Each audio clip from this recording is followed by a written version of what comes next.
मुझे बाहर जाना होता है तो घर में पता रहता है कई दिन पहले कहीं दूसरी हाई कोर्ट में, देश के इधर उधर हिस्सों में, कहीं किसी यूनिवर्सिटी में, तो कई बार वहाँ इनकार भी किया जाता है कोई काम होने की वजह से। मगर एक प्रोग्राम ऐसा है जिसमें मैंने कभी इनकार नहीं किया, और मेरी मिसिज, मेरी धर्मपत्नी ये कहती है ऐसा क्या पिला दिया आदिवासियों ने कि उनका कोई प्रोग्राम हो आप छोड़ते नहीं।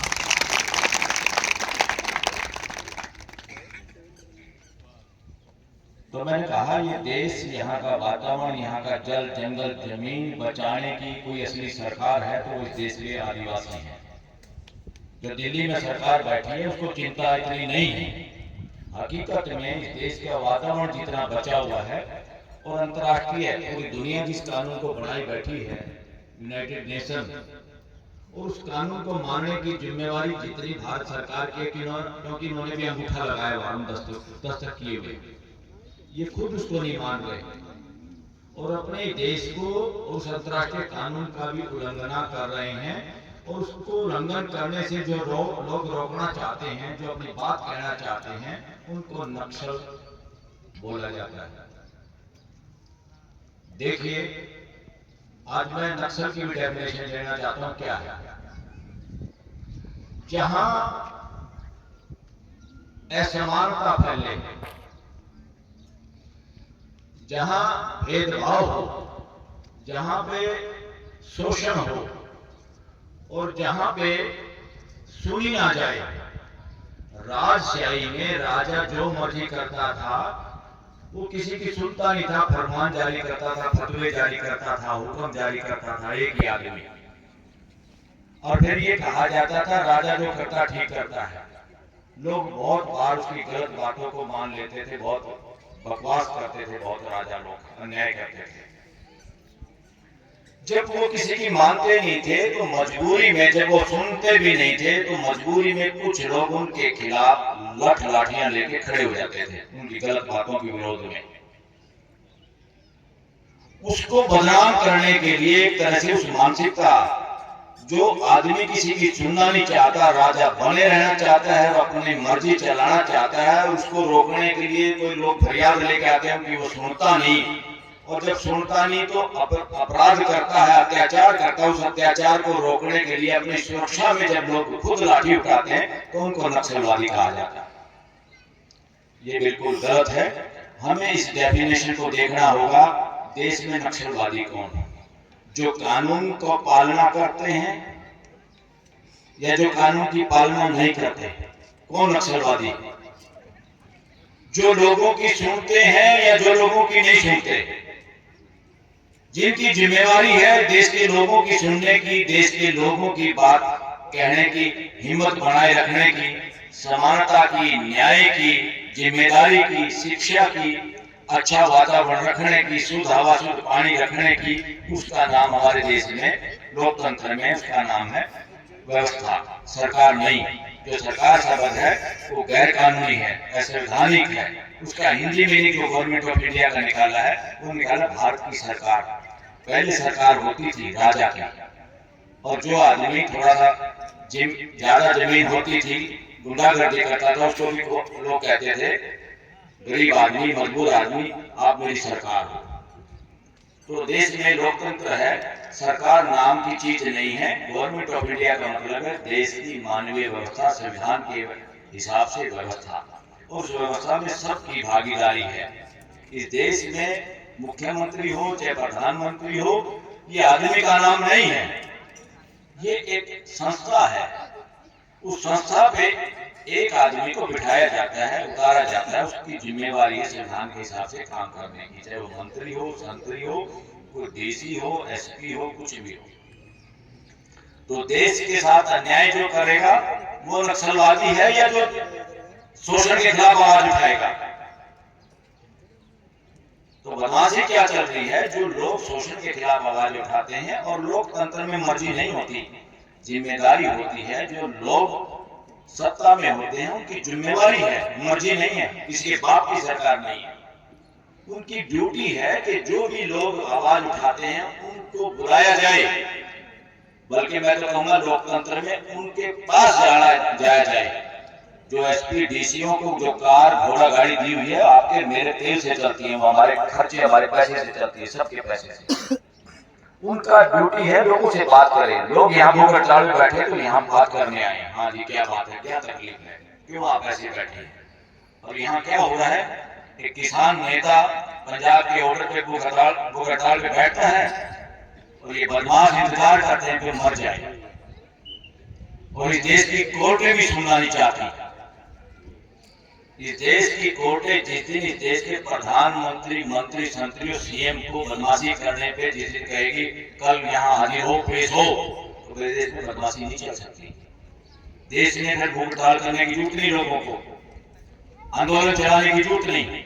मैं तो ये कहूंगा आज देश में जो हालात हैं उसकी सबसे ज्यादा जिम्मेदार इस देश की हाई कोर्ट और सबसे ज्यादा जिम्मेदार सुप्रीम कोर्ट खुद है। उसके अंदर बैठे हुए लोग हैं। खाली आप ये किसी सरकार को, प्रधानमंत्री को, मुख्यमंत्री को मत समझो, वो बेवकूफियां कर सकते हैं, गलती कर सकते हैं, मगर उनकी बेवकूफी, गलती, शोषण, अन्याय को रोकने के लिए देश की हाई कोर्ट और सुप्रीम कोर्ट है, जिसका काम ही ये है कि संविधान के हिसाब से जो काम नहीं करे उसको बुलाओ, सजा दो, उससे पूछो कि क्या गड़बड़ है, अखबार में क्या खबर आई है, किसी के साथ रेप हो रहा है, पुलिस ने एफआईआर दर्ज नहीं कर रही। कई खदान प्राइवेट कंपनियां जितना उनको खदान दी भी जाती है उससे ज्यादा खोलते हैं, चोरी, ठगी, बेईमानी, जिसमें अफसर भी मिले हुए, नेता भी मिले हुए, सब लोग धरती माता का कलेजा चीर चीर कर अपना घर भरने में लगे हुए। साथियों, आपने जो माला पहनाई ना, ये माला अभी मेरे दिमाग में आई, ये माला का असली सूत्रधार है कि धागा। ये माला उसके गले में डाली जाती है जो पूरे समाज को, पूरे देश को एक करके रखना चाहता है। जो देश को तोड़ना चाहता है उसका हाथ तो माला पे भी नहीं है, क्योंकि माला जोड़ने का काम करती है। दो तीन बातें मैं आप लोगों से शेयर करूंगा, वो मैंने लिखी है, मगर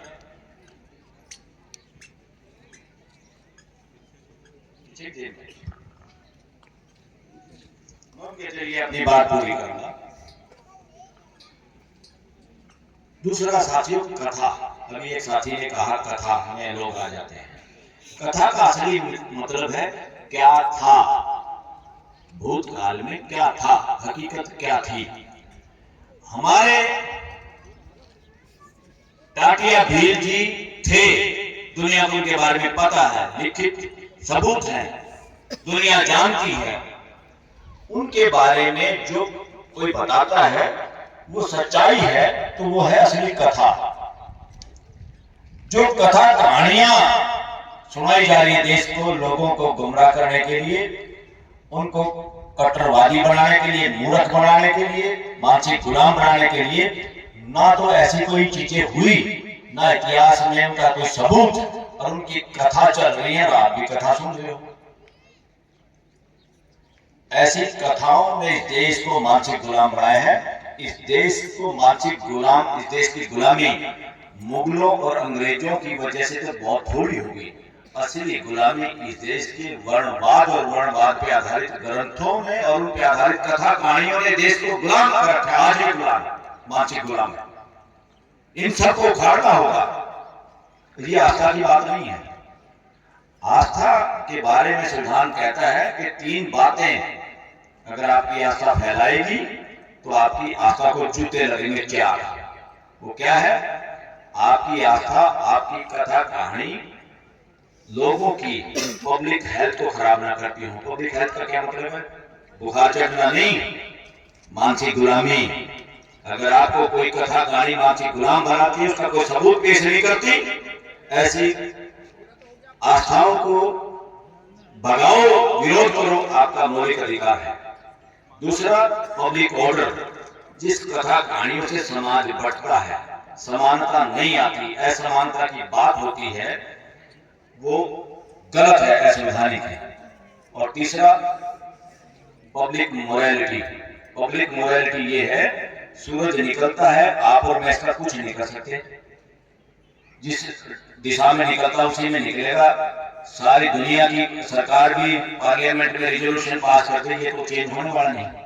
इसलिए अस्तित्व में जो कुछ है उसको हमें समझना, उसके हिसाब से जीना है, उसको हम चेंज नहीं कर सकते। इसीलिए जो सच्चाई है, सच्चाई जो पूरे अस्तित्व में पूरी मानव जाति जिनको मानती है, उनके खिलाफ कोई भी प्रचार प्रसार नहीं कर सकता। कथा कहानियों के जरिए अगर वो चीजें उनके खिलाफ कोई प्रचार कर रहा, वो कानून का अपराधी है, संविधान का भी अपराधी है। ऐसे लोगों से बचना होगा। साथियों, शासन जब था तो विरोध करते थे लोग, अपने आप को बचाने के लिए लठ भी उठा लेते थे आत्मरक्षा में। आज देश में डेमोक्रेसी है। हालांकि डेमोक्रेसी के नाम पे नेता और पॉलिटिकल पार्टियां शासन ही चला रही हैं, सुनते नहीं। पार्लियामेंट में एमपीओ को सस्पेंड करना, चुपचाप चोरी चकारी से कानून पास करना, किसान कानून पास करे जैसे, तो ये बदमाशी है। उल्टा अगर कार्रवाई किसी के खिलाफ होनी है, लोगों को मांग करनी है, तो उस तरह के लोग जो पार्लियामेंट में बैठे हैं या जो सत्ता के सिंहासनों पे बैठे हैं, चाहे वो सीएम हो, पीएम हो, एसपी हो, डीसी हो, इनके खिलाफ लोगों को खड़े हो गया आज ये कहने की जरूरत है जो गलत करता है कि इसको गिरफ्तार करो। जैसे लोग सरकार दमन के चक्कर में लोगों को डराती है, गिरफ्तार करके बहुत सारे लोग इस देश में गिरफ्तार हुए झूठे केसों में, बहुत सालों तक जमानत नहीं मिली, अभी भी कुछ लोग जेल में हैं। ये शासन है।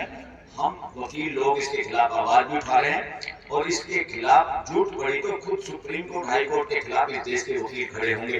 उसमें आप लोगों को टेंशन लेने की जरूरत नहीं। अब देश के गरीब गुरबा किसान मजदूर के बच्चे सुप्रीम कोर्ट, हाई कोर्ट में हैं बहुत तादाद में। तो नक्सल शासन के वक्त तो हम कहते हैं नक्सल हथियार उठा लिए। आज एजुकेशन की जरूरत है। नक्सल की बजाय एजुकेशन की, अपने समाज को पढ़ाने की, समझाने की। जब समाज पढ़ जाता है, चीजों को समझ जाता है, तो एक ताकत के रूप में खड़े हो जाते हैं। तो सत्ता में जो लोग बैठे हैं फिर वो अपनी बदमाशियां भी नहीं कर सकते।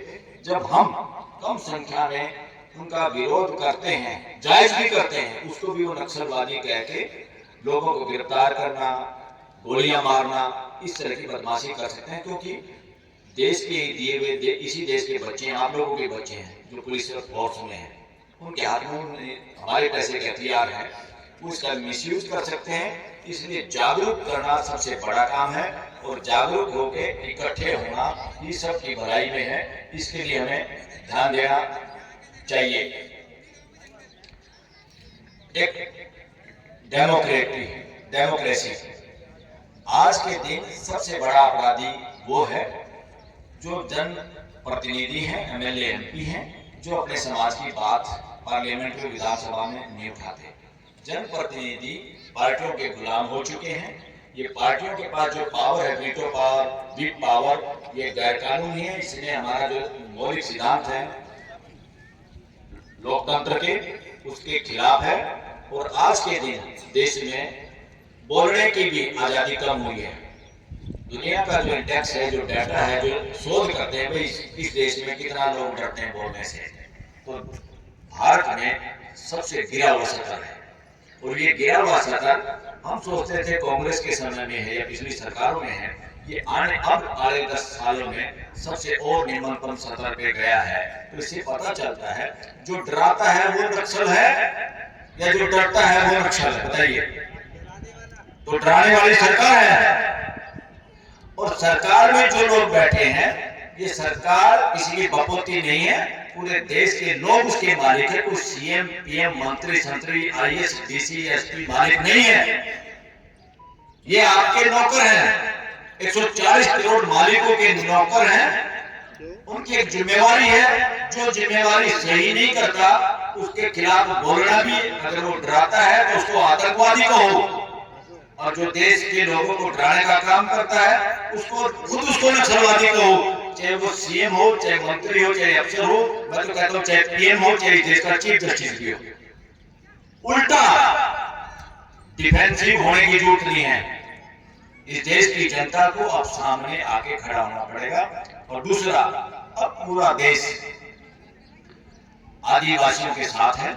मेजोरिटी जो लोग सत्ता में बने रहना चाहते हैं, पैसे से सत्ता में बने रहना चाहते हैं, ठगी करके, वोट में चोरी करके, पैसे करके, शराब बांट के, झूठे वादे नारे करके, साड़ी वाड़ी और बांट के, ये सारे के सारे बहुत थोड़े लोग हैं और उस मानसिकता ने पूरे देश को बांट के रखा हुआ है।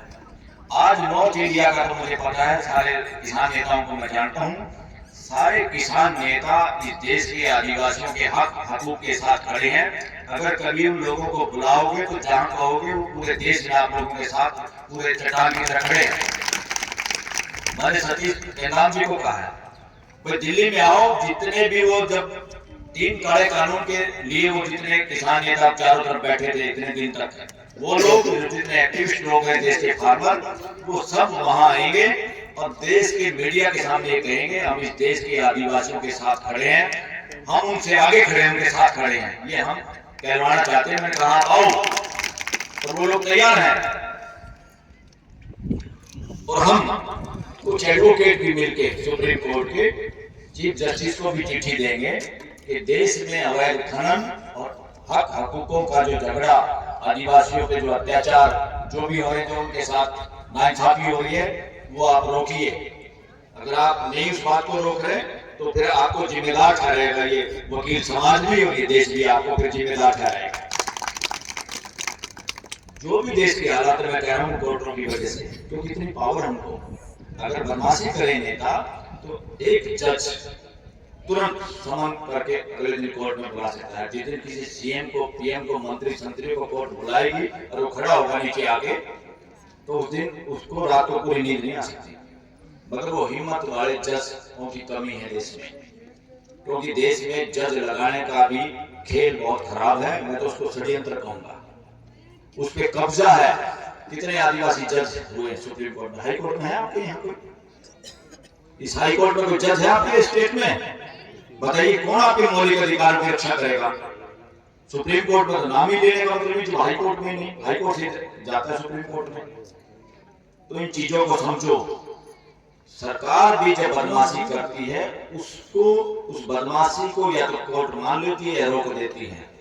अगर सरकार जो चाहे और कोर्ट में जब बैठे हुए जज भी वही काम करें तो आपका कौन रखवाला होगा? उसी बात को घुमा के वो जजमेंट भी आपके हिसाब से नहीं आती है।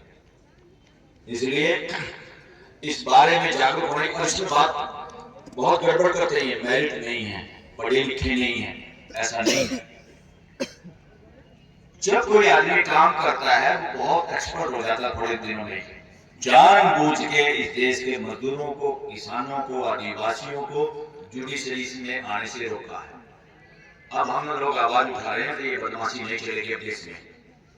वो दिन दूर नहीं, अगर इसी तरह की बदमाशी चलती रही तो देश के वकील सुप्रीम कोर्ट का घेराव करने से भी नहीं चूकेंगे दुनिया को, देश को दिखाने के लिए।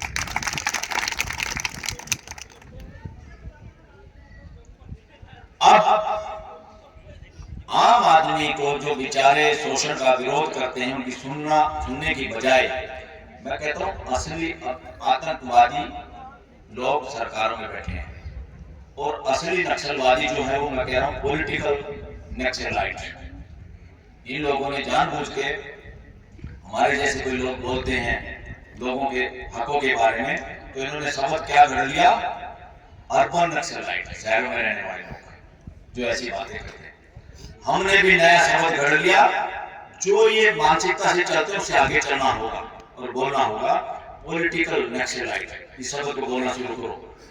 जो पॉलिटिकली देश के साथ खड़ा नहीं है, देश के लोगों के साथ नहीं खड़ा है, उनके हकों के साथ, उनके साथ अन्याय के विरोध में नहीं खड़ा है, उनके लिए बोलता नहीं, उनकी वोटों से चुना जाता है, वो सारे के सारे पॉलिटिकल नक्सलाइट लोग हैं, देश के लिए खतरनाक लोग हैं।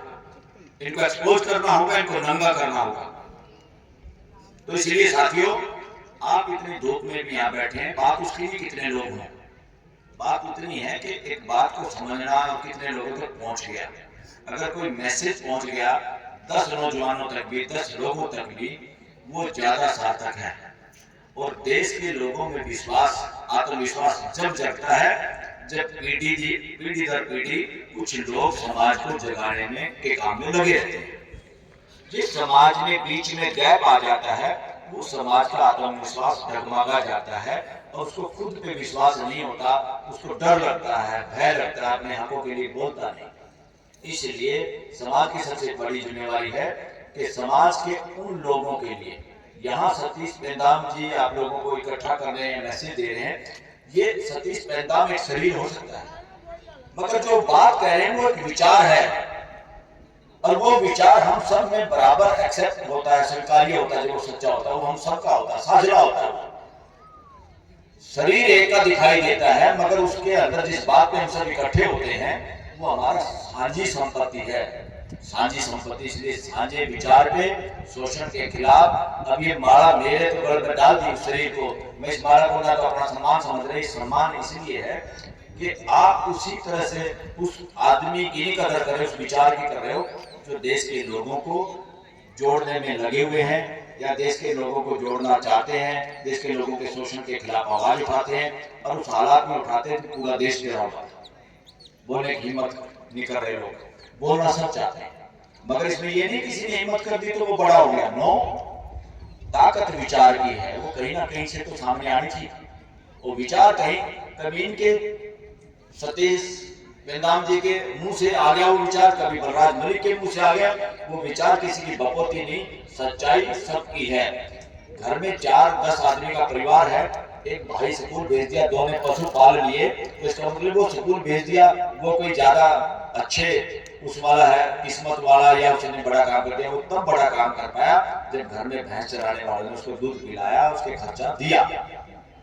हम सब, एक आदमी जब आगे राइज करता है किसी विचार को लेके, उसके पीछे हम सबका सहयोग होता है, हम सबका बल होता है, वही उसका आत्म बल होता है उस विचार का। तो इसीलिए इसमें कभी मत जाओ, समाज के लोगों को ये भी समझाओ, ये तो मंच ऊपर करने का मतलब सबको शकल दिख जाए, और मंच ऊपर होने से आदमी ऊंचा नहीं हो जाता, और सामने वाले लोग जो बात कह रहे हैं उस विचार के साथ आप जुड़ते हैं, तभी वो सफलता होती है। तो किसी एक की महानता में सबका सहयोग और सबकी महानता जुड़ी हुई होती है। इसको लेके चलोगे तो पूरा, आज पूरा खाली आदिवासी समाज को जुड़ने की जरूरत नहीं, आज पूरा देश का किसान समाज आदिवासी समाज के बारे में बहुत ज्यादा इज्जत रखता है, इज्जत का भाव रखता है, आपको पता होना चाहिए इस बात का। और जिस तरह से उन्होंने दिल्ली में 3 कानून जब ये कह रहे थे भाई ऐसे स्ट्रॉन्ग सरकार है, वापिस ही नहीं होते, तो वो लोग सारे वो थे, किसान थे, वो बस रोकना भी जानते, रेल रोकना भी जानते, लट चलाना भी जानते हैं, मगर क्या है, सामने जो आदमी बैठे थे वो निर्दयी मानसिकता के लोग हैं। आपके बच्चों की बंदूकें, आपके पैसे की बंदूकें और आपकी ये हत्याएं हो जाती है, फिर उसी पे राजनीति और उसी पे वोट की राजनीति करके फिर सत्ता में बैठ जाना। इसलिए उस चालाकी को उन किसानों ने समझा और शांतिपूर्वक अपना प्रदर्शन जारी रखा, और देश के प्रधानमंत्री को ये कहना पड़ा कि मेरी तपस्या में कमी होगी। अरे तपस्या में कमी नहीं, जालसाजी थी ये तपस्या। कौन से तपस्वी हो गए आप? देश के लोग डरे हुए हैं, देश के लोग बोलने की हिम्मत नहीं करते। आप लोकतंत्र में किसी की गुंडागर्दी थोड़ा चल सकती है, और प्रधानमंत्री संस्था डिग्रेड हो गई है, उसका विश्वास डगमगाया है। देश के लोग राशन खाएं, निःशुल्क राशन देना पड़ता है, और खुद 2-2 जहाज इतने महंगे खरीद के लाना, ये राजा की मानसिकता है या डेमोक्रेसी में एक नौकर की मानसिकता है? बताओ किसकी मानसिकता है? डेमोक्रेसी के हिसाब से काम नहीं हो रहा। नाम डेमोक्रेसी का है, मानसिकता राजशाही की है, जो देश में नहीं चलेगी और ना चलने दी जाएगी और ना चल सकती डेमोक्रेसी के अंदर। तो साथियों, जितना लोगों को समझाओगे, आपके लिए तो अंतर्राष्ट्रीय कानून भी इतने ज्यादा मजबूत हैं, आपको पता होना चाहिए। जब तक लोगों को अपने हकों के बारे में नहीं पता है, उसके लिए खुद खड़े नहीं होते, तो उसका शोषण जारी रहता है। और आप नेताओं के चक्कर लगाना छोड़ दो, कोई नौकरी के चक्कर में, कोई ट्रांसफर के चक्कर में, कोई किसी और के चक्कर में, हर आदमी के पास इतनी योग्यता है तो भूखा नहीं मर सकता। रोजगार खुद पैदा करो, रोजगार देने वाले बनो, नौकर बनने वाली मानसिकता खत्म करो। नौकर बनने की मानसिकता देश में फैल गई है, इसीलिए कोई अडानी अंबानी ही अमीर हो गए, क्योंकि सब उनकी कंपनी में नौकर है। और हमारा देश का संविधान भी नहीं कहता जिसमें 2-4 लोग अमीर बने। ये कुशासन की पहचान है, जिसमें पैसा कुछ लोगों के पास इकट्ठा होता है। ये कुशासन की पहचान है जिसमें लोगों को भूख हड़ताल करनी पड़ती है। ये कुशासन की पहचान है जहां लोग बोलने से डरते हैं। ये कुशासन की पहचान है जहां पे षड्यंत्र किए जाते हैं, जहां पे मंदिर मस्जिद किया जाता है, जहां पे जाति पाति और रिलीजन की बातें होती हैं, मानवता की नहीं बात होती। ये देश मानवता का देश है और मानवता का आधार और मानवता पे चलने वाला अगर अग्रणी कोई समाज है इस देश का तो आदिवासी समाज है। आप सिरमौर हो इस देश के। पूरा देश अब आपके बारे में पढ़ता है, समझता है। आज इंटरनेट की वजह से ये देश के लोग नहीं मिलने देते सरकार लोगों को, ये तो प्रोग्राम करने की परमिशन नहीं देते। लोकतंत्र में परमिशन लेने की जरूरत नहीं है। राइट टू एक्सप्रेशन में मैं एक और बात बताना चाहता हूँ, लोगों के बोलने के अधिकार को, इकट्ठा होने के अधिकार को परमिशन की जरूरत नहीं, इंफॉर्मेशन की जरूरत है सिर्फ कि हमने बता दिया भाई हम ये काम करेंगे। आप बेशक हमें चेक कर सकते हैं, हम कोई गुंडागर्दी नहीं कर रहे, देश के खिलाफ काम नहीं कर रहे, मगर आप ये कहते कि परमिशन नहीं है। तुम्हारे बाप का देश, लोकतंत्र का कानून परमिशन मना करने का हक नहीं रखता। केवल केवल जनता से इंफॉर्मेशन की ड्यूटी बनती है कि हमें बता दो भाई बस। तो फ्यूचर में कोई इस तरह का हो, मैं सतीश जी आपको कह रहा हूँ, इस बेस पे आप हाई कोर्ट जरूर अप्रोच करिए। वहां से भी कोई मना करता है तो हम सुप्रीम कोर्ट में उस केस को ऐसा डिसाइड करवाना चाहते हैं कि पूरे देश के लिए मिसाल बन जाए फ्यूचर में। ये भीख मांगने का काम नहीं है। मालिकों को पूछना पड़ेगा कि हमें इकट्ठे होकर आपस में चर्चा करनी है। हमारा फंडामेंटल राइट है, मौलिक अधिकार है। देश के लोगों का मौलिक अधिकार क्या है? भाईचारा सबसे बड़ा मौलिक अधिकार है, समानता सबसे बड़ा मौलिक अधिकार है। जो भी भाईचारे को खराब करना चाहे, कोई भी नेता अपनी भाषा से या राजनीति की वजह से या अपने किसी और लाभ की वजह से, वो देश के दुश्मन है, देश के गद्दार हैं, देशद्रोही लोग हैं। वो सब लोग, कोई भी, चाहे हम भी करें वो बात। तो साथियों, आज के दिन सुप्रीम कोर्ट में हमने ये भी आवाज उठाई है कि आदिवासियों का कोई जज नहीं है देश के अंदर। तुरंत किसी भी वकील को जिसकी 10 साल की प्रैक्टिस हो उसको सुप्रीम कोर्ट का जज भी बनाया जा सकता है। और सुप्रीम कोर्ट में काफी ऐसे लोग जज बने हैं। सुप्रीम कोर्ट में तो ऐसे ऐसे जज बने जो अभी चंद्रचूड़ था, उसका बाप ही था पहले। और जब इमरजेंसी लगी लोगों को पकड़ लेते थे, किसी जेल में लेके गए हैं वो भी नहीं बताते थे, घर वाले घूमते रहते थे, थाने वाले डंडा मार के दबा देते थे कि पता नहीं इमरजेंसी लग रही है। तो किसी ने केस डाला कि इमरजेंसी का मतलब ये नहीं कि हमारे से हमारा जीने का अधिकार छीन लो। ये अधिकार प्रकृति ने दिया, किसी के बाप ने या किसी सरकार ने नहीं दिया। और ये सरकार हमारा अपना दफ्तर है, हमारी अपनी व्यवस्था है, किसी के बाप की जागीर नहीं है। तो उसमें 5 हाईकोर्ट ने तो कह दिया कुछ नहीं कर सकते, अधिकार छीना जा सकता है। यानी आपको किसी ने मार के फेंक दिया इमरजेंसी में, कोई पूछने वाला नहीं। तो सुप्रीम कोर्ट में जब मुकदमा गया तो 5 जजों के सामने, संवैधानिक बेंच कहते हैं। क्यों कहते हैं उसको संवैधानिक बेंच? क्योंकि संविधान में जो अधिकार दिए गए हैं उनके बारे में कोई आदमी कोर्ट के सामने आता है तो संविधान 5 जजों का पंचायत, जो हम पंचायत कहते हैं, उस 5 जजों की पंचायत को वहां संवैधानिक बेंच कहते हैं। तो वो फैसला करें, क्योंकि महत्वपूर्ण बात है। तो 4 बेवकूफ जजों ने, जिनमें चंद्रचूड़ का बाप भी शामिल था, सरकार के दबाव में आके रिटायरमेंट के बाद नौकरी लगने के लिए या अपने बच्चों को जज बनाने के लिए उन्होंने यही कह दिया, हाँ जी इमरजेंसी में तो जीने का भी अधिकार नहीं। एक जज अकेला था जिसको अगला चीफ जस्टिस बनना था। अपनी बहू को कहा, अपनी पत्नी को, कि आज मैं ऐसा काम करने वाला हूं, ये सरकार मुझे मेरा हक होते हुए भी चीफ जस्टिस नहीं बनाएगी। तो औरत ने भी ये कहा, उसने भी कहा कि हमें ऐसे चीफ जस्टिस की जरूरत नहीं है जो देश के खिलाफ फैसला करो। आप जज का काम तो देश के हक में फैसला करने का है। तो था HR खन्ना। आज जो खन्ना जज है चीफ जस्टिस, इसका सगा चाचा, ये उसके पैसन नहीं है, ये उसके आसपास भी नहीं है। ये भी सरकार की मदद से और उस तरीके से जिसको हम गलत कहते हैं, कई सीनियर जजों को, काफी सीनियर जजों को ओवरटेक करके जज बनाया था। तो ऐसे जज जो चोरी चकारी से बनाए जाए, वो इस देश के लोगों के हकों को, फंडामेंटल राइट को सुरक्षित नहीं रख सकते।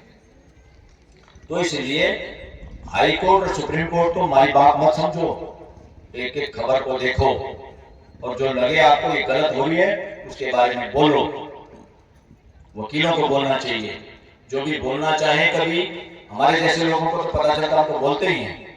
यहाँ भी आपके इंदौर हाई कोर्ट में हो, आपके भोपाल में हो, एक और बेंच है आपका, बिलासपुर, क्या नाम उसका, जबलपुर, कहीं पे भी हमारे किसान, मजदूर, आदिवासी समाज के वकील इस पे कोई बात करना चाहें और उनको हिम्मत नहीं आ रही हो तो हम हमेशा आने के लिए तैयार हैं, उनकी हिम्मत बढ़ाने के लिए बीच में बोलने। तो साथियों, आप लोगों के साथ बिल्कुल नाइंसाफी हो रही है। धरती को जिसको बचाने की जिम्मेवारी आप लिए हुए हो, पूरा देश चाहता तो दुनिया चाहती है। अब तो बहुत सारे लोग जो मीटिंग होती है अंतर्राष्ट्रीय मुद्दों पे, खदान खोदने पे, तेल निकालने पे, कोयला निकालने पे, ये सारी की सारी चीजें शरीर का अंग है। धरती के ऊपर आने वाली चीज माँ का दूध की तरह है। जैसे माँ के दूध हम पी के बड़े होते हैं, उसके अंदर तो माँ का शरीर है।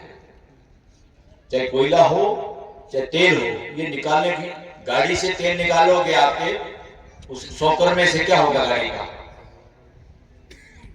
ये चीज जलाने के लिए नहीं बनी थी। मानव जाति ने मूर्खता की है। अब उस मूर्खता पे बिल्कुल लगाम लगाने की जरूरत है और उस लगाम, उस घोड़ी का लगाम आपके हाथों में है और हम सब चाबुक लेके आपके साथ खड़े हैं, चिंता करने की जरूरत नहीं। ये चोरी चकारी से खदान देते हैं, बोलने वाले को गिरफ्तार करते हैं, डीसी और इनको कह के करवा लेते हैं, ग्राम सभाओं के लोगों को, पंचायत के लोगों को रिजोल्यूशन पास करा लेते हैं। ये गुंडागर्दी नहीं चलेगी देश में और चलनी नहीं चाहिए। इसका संज्ञान लेते हुए आप लोग, सतीश जी और दूसरे लोग हमें कुछ भी एविडेंस प्रोवाइड करेंगे तो हम इसकी सीधी सुनवाई के लिए सुप्रीम कोर्ट में अलग जगाएंगे, वहां पे केस लगाएंगे और दमदार तरीके से बोलेंगे, पूरे देश की मीडिया के सामने बोलेंगे। धन्यवाद, थैंक यू।